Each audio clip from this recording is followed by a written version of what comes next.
Welcome to Fun and Fundraising, everybody, the podcast where we talk with people behind top nonprofit galas and signature fundraising events to showcase how they positively transform their communities. I'm your host, Rob Giardinelli, and today I am so excited to have my friend Hunter Regian on as a guest. Hunter is the campaign and events manager for Zach Theater, which is a top performing arts venue in Austin, Texas. They recently hosted a really fantastic annual event. It's one of the most anticipated parties in Austin each spring, called Red, Hot, and Soul. And we're going to talk today about that event that happened recently, as well as, some things that happened that were new this year, coming back out of COVID, or, for example, they revamped the format a little bit. And I really look forward to diving in. Hunter is a wealth of information and really has a unique and fun background. So I thought he'd be the perfect guest to have on today to talk about that. So Hunter, thank you so much for joining us and welcome. Thank you so much for having me. I'm glad to be here today. Absolutely. We're thrilled to have you. So, before we dive into the event, I always like to start with, about the organization. So can you tell us a little bit about the mission of Zach Theater? Yes, of course. Some of my favorite subjects, fundraising and theater, especially surrounding Zach. Zach is really great. We are the longest running theater company in Texas, going on our 102nd year this year. And so that's gone through a lot of different iterations throughout the time, but we've been running for a long time, a lot of longevity there. And so there's a lot of standards to meet. Really, Zach Theater's main mission is to create theater experiences that give insight, that are exciting, that are inspiring, and that are made by Austin for Austin. So I'm very passionate about it as an Austinite and someone that loves our city. To be in the capital city of Texas, we really try to create theater experiences that invite the audience in to learn something, to create conversation, and to add a little spin on it and a little extra magic to make it only available here. And, we have a lot of people that come in from other cities and around the country, but you can really feel that Austin spirit whenever you come to a Zach production. That's incredible. And, your passion, before I ask you how you become, and usually I'll ask next how you become involved, but you had brought it up about your passion for the theater. Where does your passion for the theater originate? So I grew up in a very small town in East Texas, Tyler, Texas.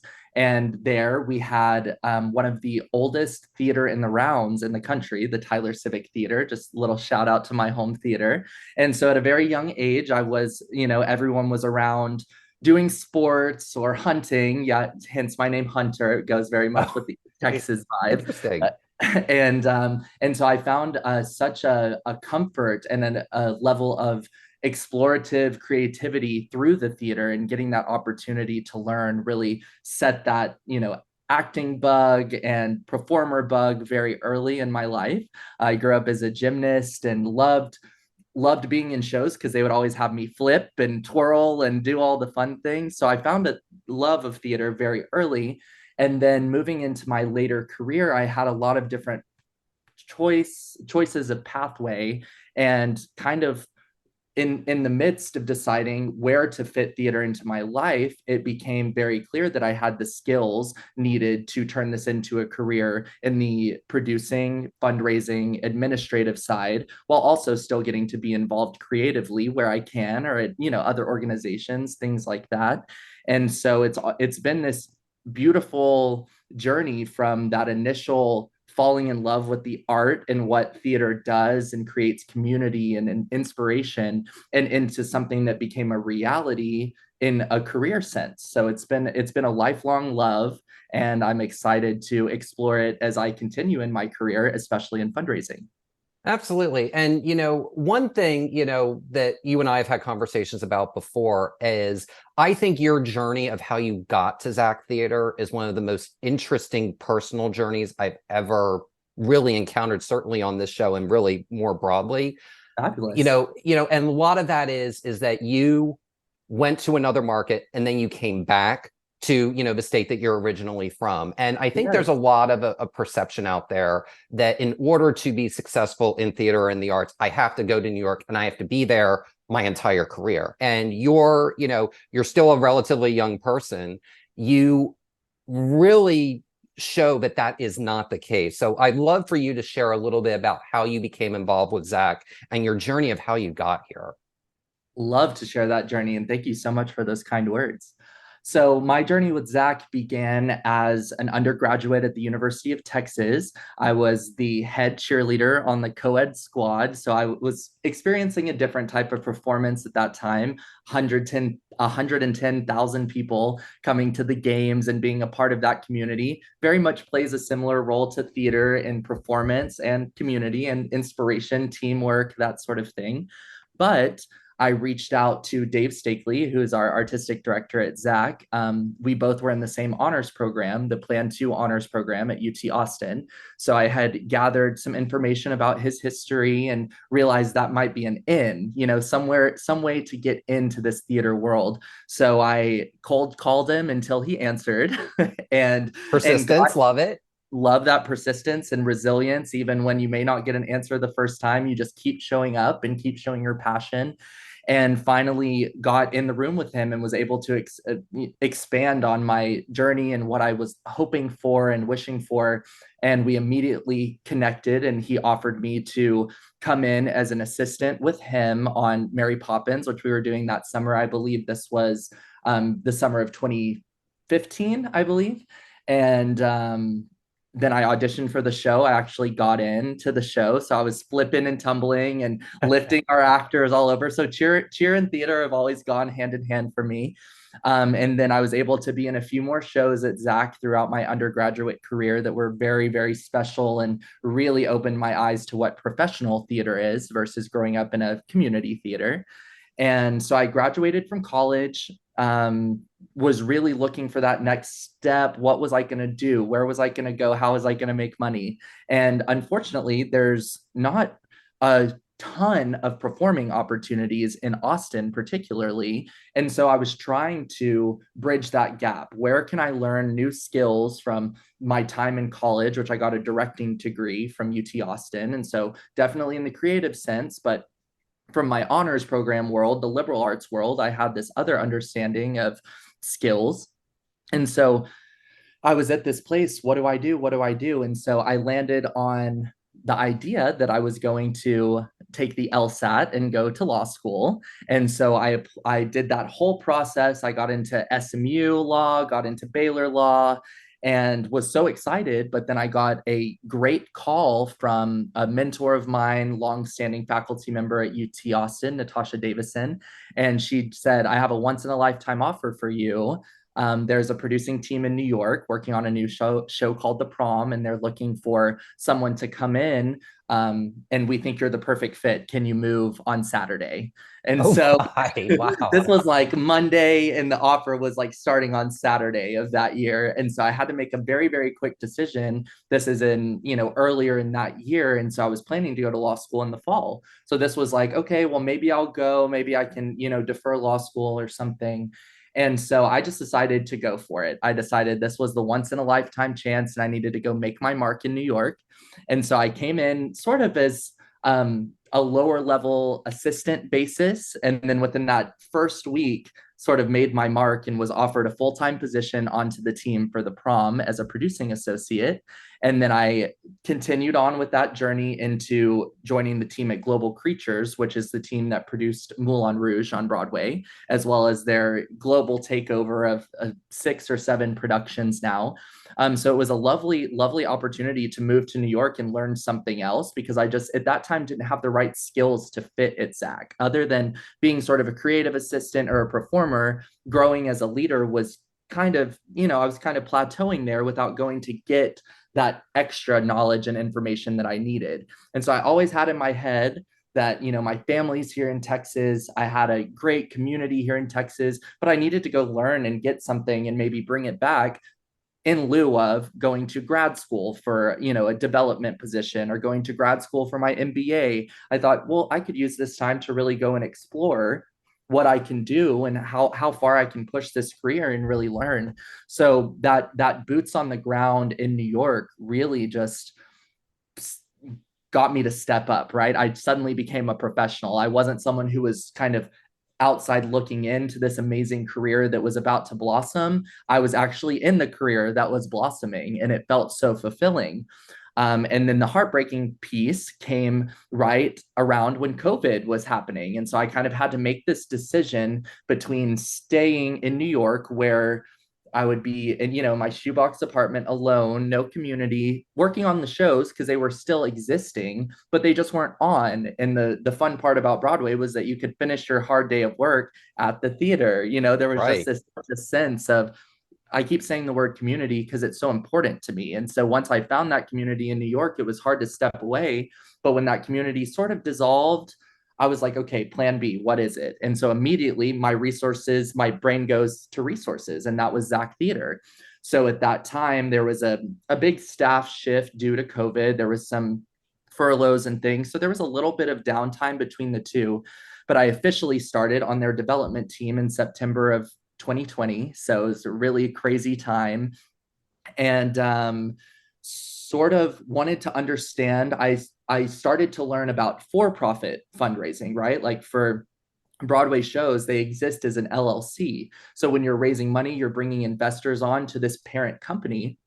And what I really wanted to learn were the skills that I didn't have, because Broadway is not an easy sell. It's definitely risky, but there's not as much community benefit, as we get in nonprofit with donors and benefits and annual funds. There's just a different sort of retainer that's needed for those people. And I didn't have any context of those skills. So I said, why not go to the place where, I started this career and learn from the people that I look up to the most. And so at that time, when the staff was much smaller, I got a lot more time to really hone those skills and understand what worked and what didn't, especially in a virtual space, right? We didn't have a gala to throw. We did a full virtual gala that year. And sorry, we call it gala at Zach. It just stuck in my brain. Gala. Same And thing. same thing in Texas, call it a gala. And so we did that virtual one. And then we were off sort of for a year, no gala. And I worked more in the individual giving space to make sure we maintain the donors, the large donor base that Zach has. And then I would say about a year ago, although I've done two of the galas, about a year ago from now is when I moved into that official campaigns and events manager position, which covers both our special campaigns that aren't the annual fund. So if there's a creative raise that's happening, we want to enhance a show, that would be something that I would cover. If we're going to do a special raffle or a special something that's just not your typical annual donation. And then the events covers Red Hot and Soul, which is our gala, and really, really fun party, great fundraising opportunity. And then as well as our travel programs, our donor trips to New York, which obviously connected very easily for me. And so suddenly, through that persistence, similar to calling Dave Stakely over and over till I finally got in, I sort of created and helmed this spot for myself at Zach where I could truly shine with all these different elements of my sort of skill set and what I bring to the table to make the position really work for me. So with Red Hot and Soul specifically, and my directing degree, it suddenly became like I was directing a production, and there was so many different players and actors and production staff. And so I really understood how I could shine in that role through this process. And so now I'm utmost passionate about it because I understand the passion that it takes to get to it, but the success that can come out of it when you view it from that lens of production and making it, a really, really special experience that you couldn't experience anywhere else. That's incredible. And, you brought such a wealth of information with that. And really, the one thing that I kind of heard as a consistent theme is you were willing to risk and bet on yourself, in that, you moved from one market to another. You realized that what you wanted was not necessarily going to be a linear path, and that you would have to do different yet strategic moves to, you ultimately wanted to get back to Texas, and you found your way to do that. And it may have not even been the way that you initially set out to do it, but you wound up eventually back here, but it wasn't a linear path. And I think, when you're looking, anyone here who's listening, who's either looking to hire, listen to stories of someone like Hunter, because really what he has shown is, he is passionate about it. He really works hard to get to the ultimate goals that he's wanting to get. And he wasn't afraid to take some risks and bet on himself along the way. And when you're looking for people to be involved in an event, you want people just like Hunter who bring a breadth of experience, and you bring them in, and it may not even be a right now thing. Like, you came into Zach with one element and you wound up in another over a course of time, and the opportunities just presented themselves. So it's, there's a thing that you were saying, like with Dave, it wasn't, you reached out and you were persistent, but no doesn't necessarily mean no never. It can also mean no, not right now. And, Exactly. thank you for sharing that. Yes, I'm glad to share, of course. And I appreciate the kind words. And it's been bringing a wealth of knowledge from experience is great, but then there's life experience. There's also commitment from your heart and commitment for community and building something that's meaningful to you. And what Zach does and the work we do in the community and in our education programs, it just speaks so much to who I am and why I do what I do, from being that young boy in community theater that found somewhere that felt like home, that was a separate group of people than your family, and that sense of family always inspired me. And so I try and bring in that heart component into any conversation that I have, whether it be a stone cold New York conversation where you're dealing with attorneys, and bringing in just like a little bit of laughs and a little bit of smile, a really difficult production meeting where everyone's super stressed, bringing the right energy to the room and saying, we've got this, y'all, come on, like, we've got this, let's put our heads together. And I think that's such a sense of theater. And then it could be the other side of it. People are so happy, and you kind of have to ground. People have all these big ideas, especially if you're talking about your committees and your board. There's all these big ideas, and we so want to honor all of those, but also bringing it down to reality and what the goals are and why we're putting this effort so deeply into this one event or this one production or whatever we're working on. Absolutely. Now, I think that's the perfect segue into, this year's Red Hot and Soul. And, Yes. one thing that, and this is really the perfect time, and you all are a great organization to talk about this with, is revamping a format. And, a lot of organizations are struggling with that because who they are today, in a lot of cases, was not who they were 5 years ago before COVID, and fusing Correct. all those things together. So tell us a little bit about what motivated the change of format for this year's Red Hot and Soul. Yes. So this year, for the first time, we moved the main portion, the seated dinner, live auction, and entertainment, onto our top first stage inside for the first time. So for those that don't know the event, typically we host it on our plaza in front of our theater with a large Sperry tent that's there and can host around 420 to 450 people in there. So it's a very large event and really, really cool. But due to some logistics issues, some facilities issues with that tent and sort of its lifespan, we've had it for a long time at Zach. We decided to pivot inside this year. And naturally, you would think, oh, well, wouldn't a theater have their gala on the stage? It kind of lends itself to that. But there's always space limitations, right? We want to get as many bodies in the space as possible and do it comfortably, because you're paying a ticket to get in, or you're being invited by one of our special guests. And so what really opened the door for us was our production team and our creative team have moved into a new form of programming that we call Zach 360. And Zach 360 is an investment that we made to be able to build out our stage over our proscenium stage. It's just a typical, a proscenium is just what you would think of when you think of the audience sitting in front of the stage, not in the round or anything like that. Just for context, for the non-theater people. And Thank you for that. of course. Well, I don't want to speak in terms that people don't understand. So, your typical theater.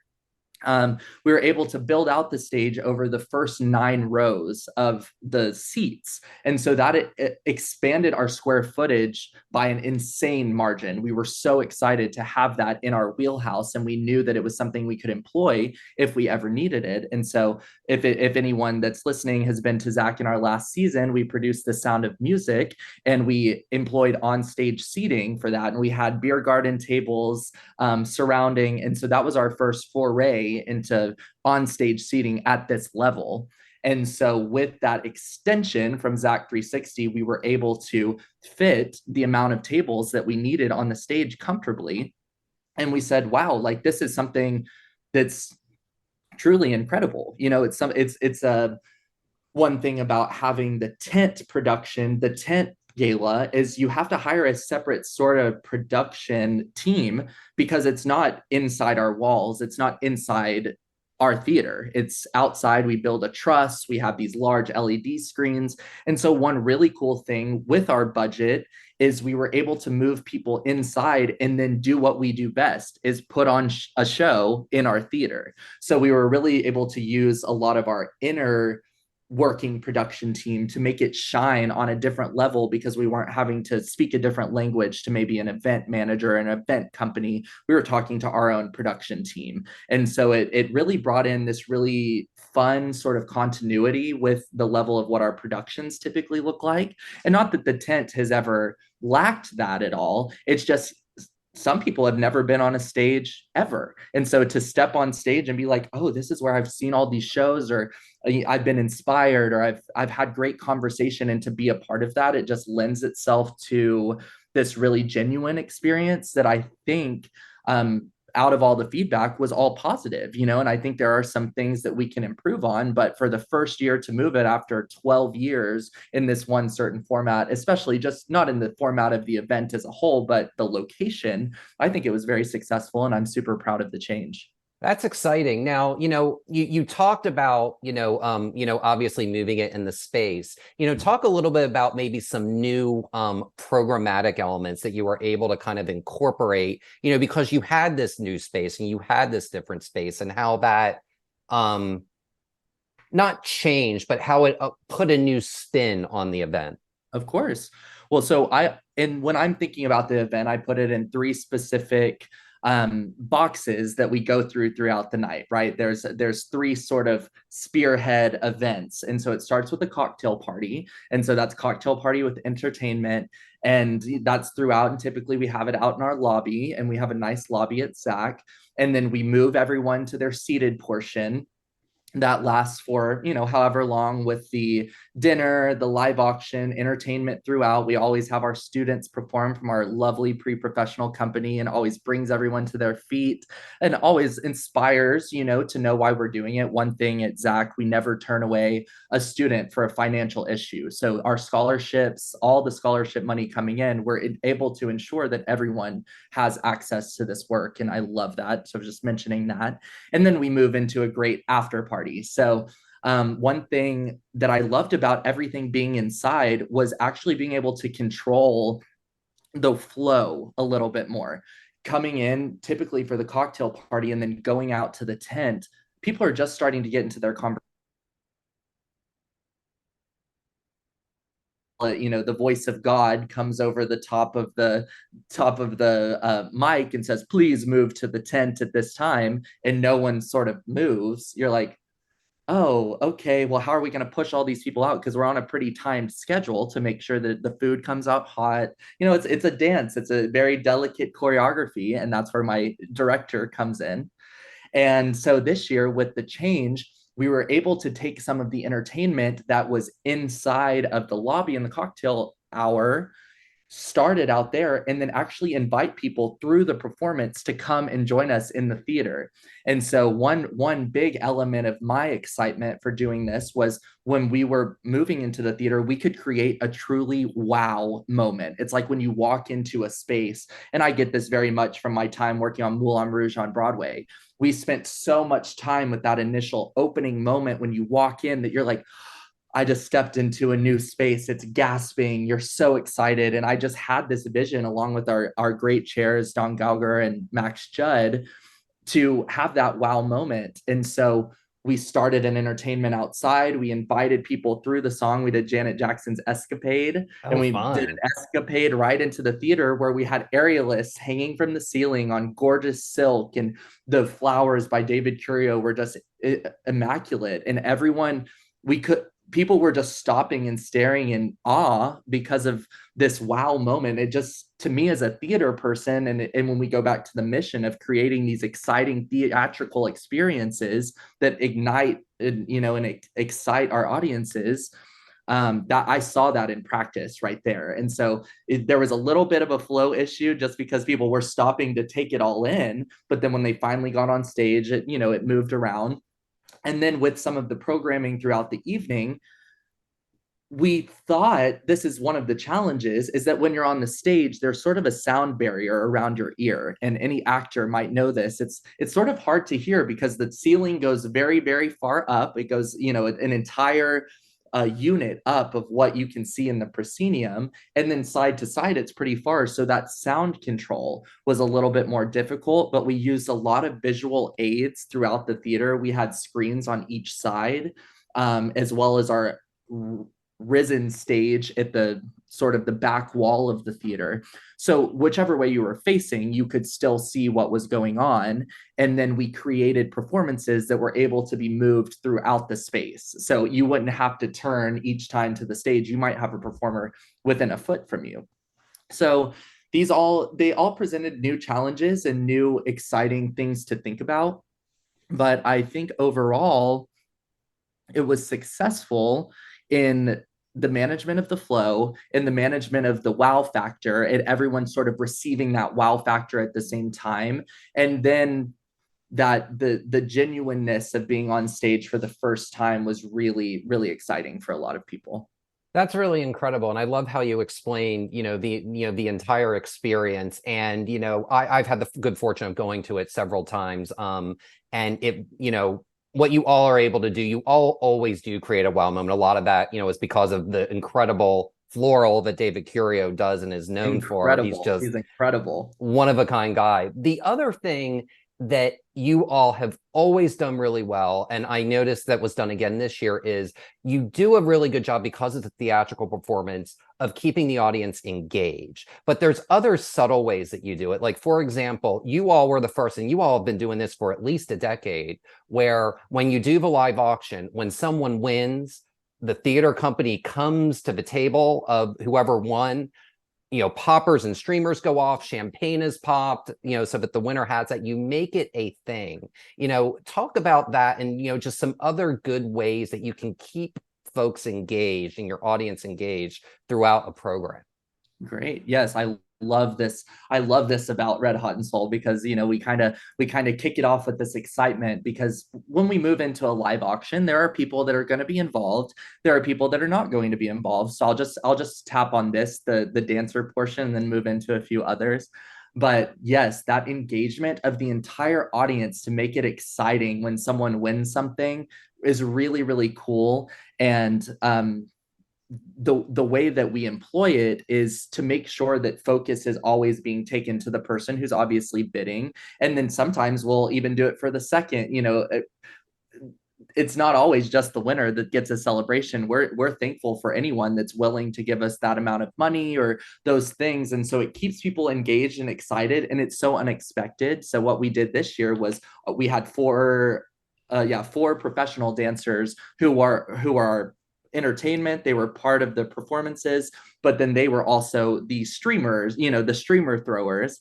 And so in between each live auction, which we have 12 items, they go through to each table and really create the energy and get them excited. And so someone that you might not see get up and do a little jig in the middle of an event like this, especially if it's a little bit of a highbrow table, suddenly they feel the need to get up and shake a leg, have fun, and it's a lot of fun.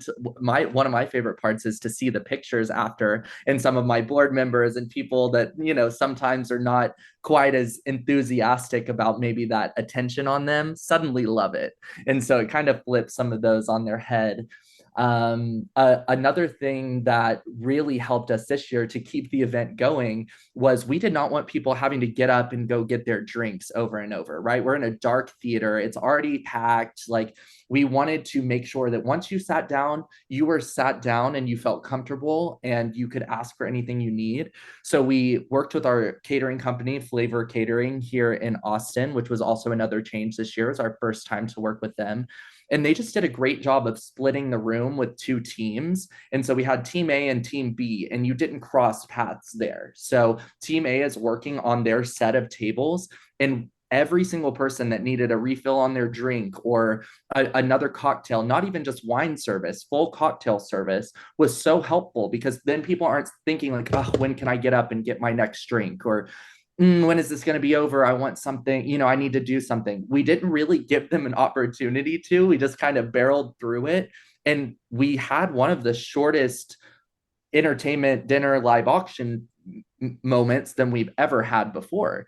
And so that was one of the things that I got coming back from COVID when I threw this event the first time back in 2022, was that it did feel very drawn out, and it was, the cadence was slower. And so we rehearsed, we timed it, we got words down to a T, so it felt like the audience was on the punctuation with us. They weren't following it. And so anytime there was something that needed to be punctuated with a performance or the dancers coming out for the auction, it was all there for you, laid out in front of you, and you didn't have to search for it. You weren't having to ask a million people for it. And another piece of that that I love so much is, of course, being the event manager. I have my little bud in my ear and I'm talking to people and getting cues, but I make it a priority to go to each person that has bid in the auction, even if they didn't win, and make them feel acknowledged. We see you, and we really appreciate the engagement. And just some people are a little bit more candid and you have a relationship with, and go up and give a hug and say, thank you, this is incredible, and sort of be a part of that visual of congratulating. Or people that may not be as candid and you may never have met them, and say, hey, I'm Hunter, I'm here with the development team, and thank you so much for your engagement right now. Like, this is really going to help us in so many ways. And suddenly on the next auction item, they bid and they won. And so it's really that they want to be seen, right? And of course they want the auction package, but most of these people could go on these travel vacations on their own. They could do it. And so to use this as a tool to support this art and this education that we love so much, to be acknowledged for that, not in a letter after the event or not a call after, but in the event, taking the time, not listening to my stage manager saying, Hunter, next cue or whatever, just a moment to say thank you so much. It really, I think, goes a long way. Well, that's a wonderful example of how really to keep the engagement going. And really, I love how you talked about how everyone deserves to feel seen. And Yes. quite frankly, if someone, I've seen donors where they will purposely bid to not win. And that's kind of a test for some of them to see how well an organization operates. So I love that you're seeing that, you're getting that, and you're going to them and thanking them, and it can open up a whole new donor and a whole new relationship that could be years in the making, even if they didn't win. So it's important to acknowledge anyone who's actively participating, especially in a seated dinner, because that's not everyone participates, especially with an auction in that way. So I thought that was wonderful advice. Thank you. And I just really, this year we used a lot of our personal staff for auction spotters. So people that were around helping with the bids, we just had a sort of a last minute emergency with some of the spotters coming in. And so we, utilized our staff and had them trained. And so ultimately the people that were around helping with the bids were people that our patrons mostly already knew. So there's a little banter, there's a little candid that happens when you're trying to, raise a little bit more money. If you have a natural conversation already started with that person through a board liaison or through, other events or other donor engagement moments. And so I would really say the gala is its own summit that we reach through all these smaller engagements, whether it be through calls, touch points, dinners, board meetings, all the way to this main night where everyone's dressed up and together. It's like the Tonys, right? Absolutely. And we can all say, we're in this together. And as much as we can raise and as much as we can do to support this organization we love so much, it's going to benefit us both. In that, it's going to continue to help us engage as staff and as lovers of this space, but you also as the patron or the donor, because it works in tandem. And so it makes it really special. And I so lean into my personal relationships with these people that I've built over the course of these 8 years since I initially became involved at ZAC. So now it becomes yes, we're colleagues, yes, we work together professionally, but there's also a friendship to it, and that always leads itself into more generosity.